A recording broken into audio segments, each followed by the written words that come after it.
Sinasabing kamatayan ang dulo ng ating paglalakbay. Ngunit para sa kanila, dito nagsisimula ang kanilang hanap buhay. Sa ilalim ng init ng araw at lamig ng ulan, sa tahimik na bakuran ng sementeryo, dito nila ginugugol ang kanilang oras. Humuhukay, nagbubuhat, at nagtatrabaho ng buong lakas. Kahit madalas ay hindi napapansin ng lipunan. Hindi lang ito tungkol sa paglilibing ng mga yumao, kundi sa pagtanggap na bawat hukay ay may dalang kwento ng buhay, sakripisyo, at ng kulturang bumabalot sa ating pag-unawa sa kamatayan. Sila ang mga sepulturero, mga taong patuloy na nabubuhay sa pagitan ng alaala at paglimot, sa pagitan ng katahimikan ng puntod at ng ingay ng araw-araw na pakikibaka. Elorde Abiada. Joseph Villamor. Gaano na po kayo katagal nagtatrabaho bilang sekretary? Mula pa noong 1979. 1979? Ako 6 years pa lang. Paano po kayo nagsimulang maging sekretary? Like anong pumasok po sa isipan niyo? Bakit? Hindi, yung tatay ko kasi dito nagtatrabaho. Tapos nung kaya ko na magtrabaho, kayo na po yung sumunod sa iyo. So, ganun din. Pinamana lang din. Pinamana ng mga magulang din. Noong 1979 to 1985, naghuhukay pa rito ng puro hukay pa nun.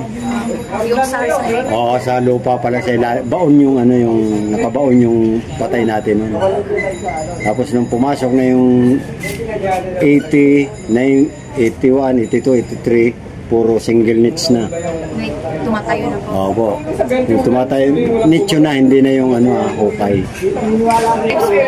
So, ang araw-araw na routine dito, pag may libing, i-assist namin yung pamilya hanggang may pasok sa huling hantungan yung mahal nila sa buhay. So, din sasarahan. So, araw-araw, ganun lang din, paulit-ulit lang din. Wala naman po, like, hindi naman dito kayo nagkakasakit kasi exposed po kayo sa mga So, wala na. Nasanay na rin ang katawan namin sa ganun yung sakit na yung lumalayo sa amin. Takot na. Immune na. Oo. Hindi po ba kayo nakakaranas ng discrimination kasi po yung trabaho niyo po, like nagaan po ng patay? So, wala namang ganun. Kung tutusin nga, nakakatulong pa kami. Hindi naman po Oo. Ba't kakahiya mo kung saan ka nabubuhay ng marangal? Kayo? Ganun din. Pumapasan pa ako ng patay nun. Pumapasa ng patay para matulungan lang natin yung mga tulad ng mga namatayan. Tulad ng Ondoy at saka yung Payatas tragedy, alam nyo yun? Ako lahat ang naglibing nun. So, may mga times po ba na nawalan na po kayo ng gana sa trabaho? Hindi naman. Wala kami karapatan mawala ng gana kasi may umaasa. Hindi ka mawawala ng gana kasi trabaho mo yan. Magugutom ang pamilya pagka patamad-tamad kami. Saan po kayo nakasama? Dati dito sa baba ay babaw ng nicho. Ang kainan namin nicho. Ang higaan namin nicho. Luna ang paligid, bubongero. Ganun. So, ganun din. Dito na rin kami pinanganak. Dito na kami nakatira talaga. Dito na pinanganak. Hindi naman po mahirap. Wala naman. Hindi. Ano naman? May time lang na siyempre maulan, mahirap maglibing. May time naman na mainit, madali naman maglibing. Hindi naman ano yung paglilibing dito. Natutusan nga, ito nga ang pinakamaanong sementeryo. Maayos. Ang ayos nga po nung Di ba? So maayos naman na rito. Hindi tulad sa ibang cemetery na natatakot ka maglakad pag ano. Dahil nga may mga loko-loko. Dito wala naman. Kampante ka rito maglakad. Kahit na anong oras. May gwardiya pa kami. sumasahod po. Wala naman. Ang pinakasahod namin dito yung, halimbawa, may libing kami isa. May bayad kami dyan, yung ano yung sa Yun pagsara. lang. Sa pinaka... Yun ang pinakabayad. Yun ang Oo. pinakasahod din. Tapos pag may ano nagpagawa, halimbawa, katulad niyan, Mga pinapinis, mga additional, yun. Yun ang nagiging Hindi po kita. kayo sumasahod. Hindi. Kasi hindi naman kami empleyado ng City Hall. At dito na rin ako natutong magmason. Dito na rin ako natutong mangontrata. Ano pong mason? Mason rin. Contraction. Skill. Skill yun. Mangontrata na din ako ng bahay. Mangontrata na din ako ng ano. Ito, mga apartment na ito, ako may gawa nito. Ay, ano po yan? Yan, kasi katulong ko yan. Hindi So, po. hindi kami tumatanggap ng mga bigay ng mga pamilya. So hindi. Yung mga binabayad nila sa apartment, doon binabawas sa amin yung pagsasara. Kumbaga may labor. May labor kaming sinasahod. Sa opisina galing. Sa opisina yon. Pwede pong matanong kung magkano. Like, ano, kahit 500. 500. Per ano po, ganun. Oo. Oo, Labor per material butas. yun. 500. Nagkakasya naman po sa... Kasi naman. Kasya naman, huwag mo lang haluan ng bisyo. Kasi pa nagbisyo ka, kulang na. Sa isang araw po, magkano po kung bili? So, sa rolling kasi yan eh. Hindi Hindi naman lang kami pare-pareho. isang caretaker dito eh. 36 kami. Hindi pare-parehas yan. Kung may libing ka ngayon, may kita ka sa isang linggo. Hindi naman po kayo nahihirapan sa ganun. Kaya nga may kanta ako dyan. Hindi naman. Anong kanta mo po? Kung misa'y walang tanggap. Yun. Wala kang kontrata. Di ba? Kaya kahit sigarilyo, wala kang pambili. Ganun ang buhay simenteryo. Pero pagka wininas ka naman, para kang ano, tumama ng waiting. May pambili kang ulam. Hindi bulot. Hindi. Maliit lang din. Ganun ang buhay simenteryo. May pamilya po. Kayo na lang po ba yung inaasahan kumakayod or may tingin? Sa ngayon, hindi na. Kasi may mga trabaho na yung anak ko. Kayo na po Yung sa akin, pang ano na lang namin ang mag-asawa yun. Kasi matanda na kami. Ginagastos na lang namin mag-asawa yun kasi malapit na ang oras namin. Kami naman, dalawa kami ng asawa ko may trabaho. Meron kami 2 anak, so kolehiyo na susunod na taon. So yun, basta ano lang, tiyaga lang. Pagka nagtiyaga ka naman, may maganda kang kaantungan. Utos ako sa government. Government siya, public cemetery siya ng Quezon City. Sakura ng government. Hindi po. Meron dito Meron mga empleyado talaga nandun sa Sila yung sinasabi. yun ng ano. Pero dito, caretaker lang kami. Kung tawagin kami, volunteer lang sa caretakers. Katulong ng taga-opisina, tapos sasahuran lang din kami. Per pirasong yung patay. Marami rin ang ano, lahat naman kumikita kasi naglilibing tayo rito nasa 80 1 week. 80 na tao ang nililibing week. Per week? Minimum na po yun. The whole day na. Hindi, minsan lumalagpas pa rin. Lumalagpas pa. Minsan nga, araw lang ng linggo, nasa 50, 40. One day lang yun, Sunday lang yun. Wala pa yung Kaya Monday meron to din. Saturday doon. 36 kami worker. Naiikot yun. Kaya meron din talaga. Meron din po ba kayong tradisyon o pamahiin bilang mga supporterero? Kamayin, wala naman. Hindi naman nawawala yun eh. Sa mga ano. Sa pamilya talaga pamilya. meron. Hindi nawawala yun. Tulad nung bawal buhat ang pamilya sa patay nila. Bawal yun. Yung ano, yung itatawid mo yung bata, di ba? Bawal subayad. Bawal sumayad. Bawal taon. sumayad yung Oo, part sa ng taon. katawan ng itatawid sa casket. Yun, pamahiin nila yun. Yung matatanda. Eh, kayo po, kapag naglilibing, may ginagawa po ba kayong routine? Na? Routine po. Routine. Routine. Wala naman, nag-aasikaso lang ng mga gagamitin. Oh, yun lang. To provide mo yung gagamitin ng slab, yung mga pansara, semento, haluin mo. Mga ganun lang.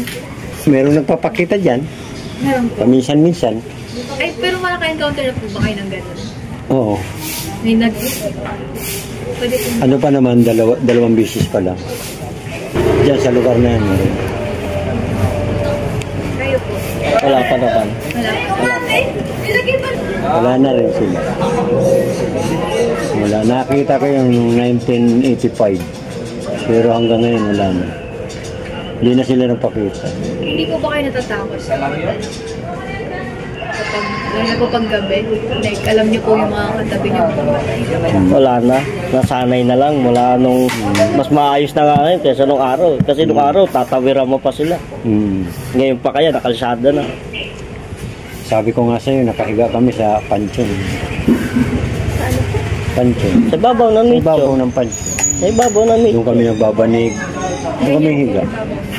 Yung single knits. Single knits nung araw. Hindi Hindi, yan ganyan. hindi naman ganito kaayos na apartment. Single siya. Walang ganyan. Ngayon lang naman yan naging ganyan noong 2005. Napunta ako dito, layas yung tatay ko. Nice. Oo. Dito kami dinala. Kaya dito na kami nakapagtrabaho. Ako na nga siya dito. Kaya siya muna sa Portoero dito. Dito po sa Bagbag Cemetery. Tanda ko. Nakakaipon po ba kayo sa pagiging caretaker po Kaya dito? naman. Tulad nga yung sabi ko sa iyo, 20 years or 25 years nakapagpatayo rin ako ng bahay. Umabot po ng Ng 25 years. Nagtayo ko yung bahay na mali. kayo lang po nagtayo? Oo, kasi sabi ko nga sa'yo, diba? Kung nagtrata ako ng bahay, kaya ako na rin gumuhit, ako na rin nagtayo. Natuto po kayo mag-construction. Oo.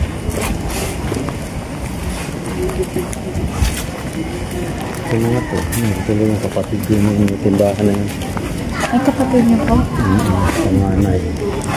Kuya, may mga materials po ba kayo sa paglilibing po na binigay ng LGU po? Or Hindi, self-provide? sa amin na. Sa amin na yun. Sa inyo po galing or dito sa office? 500 na binibigay nila. Sa amin na yung material na. Kasama na po din. Sa 500. Ano po, bilang isang caretaker, ano pong pwede nyo magiging advice sa aming mga Oo. Ang may advice ko kung katulad yung papasokin ng ganitong trabaho, ay kailangan dito tiyaga lang. Para maipon yung katingin yung kinikita, tiyaga lang talaga. Sa kunting kinikita, paipon ka ng siguraduhin mo lang kasi hindi hawak natin ang buhay. Tulad ko kumbaga sa oras, nasa alas 10 na ako. Kayo, pasikat pa lang. Diba? Kaya, kunting ipon. Tatarawas.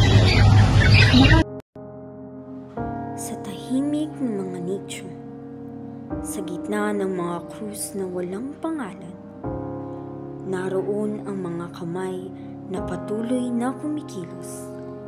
Ang mga sepulturerong hindi kilala, ngunit kailanman ay hindi nakalimot magmahal sa kanilang tungkulin. Habang ang iba ay natatakot sa kamatayan, sila ang humaharap dito araw-araw. Hindi upang hamunin ito, kundi upang bigyan ito ng respeto. Sa bawat hukay na kanilang binubungkal na may kasamang dasal, sa bawat kabaong na kanilang binubuhat, ay may kasamang pag-unawa sa bigat ng pagkawala. Hindi nila suot ang puting Amerikana ng mga doktor, ngunit sa sarili nilang paraan, sila rin ay nagbibigay ng pahinga sa mga nilisan. Walang palakpak, walang medalya, ngunit sapat na sa kanila ang makitang natatapos ang isang buhay na may dangal.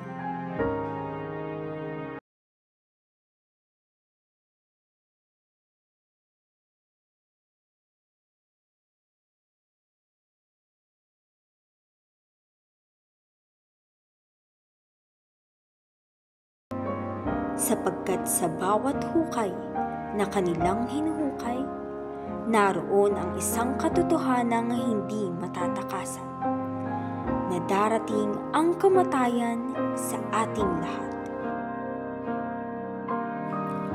Sa likod ng bawat sementeryo, sila ang patunay na kahit sa dulo ng lahat, may mga taong patuloy na nagmamahal, naglilingkod at nagbibigay ng saysay sa salitang kapahingahan.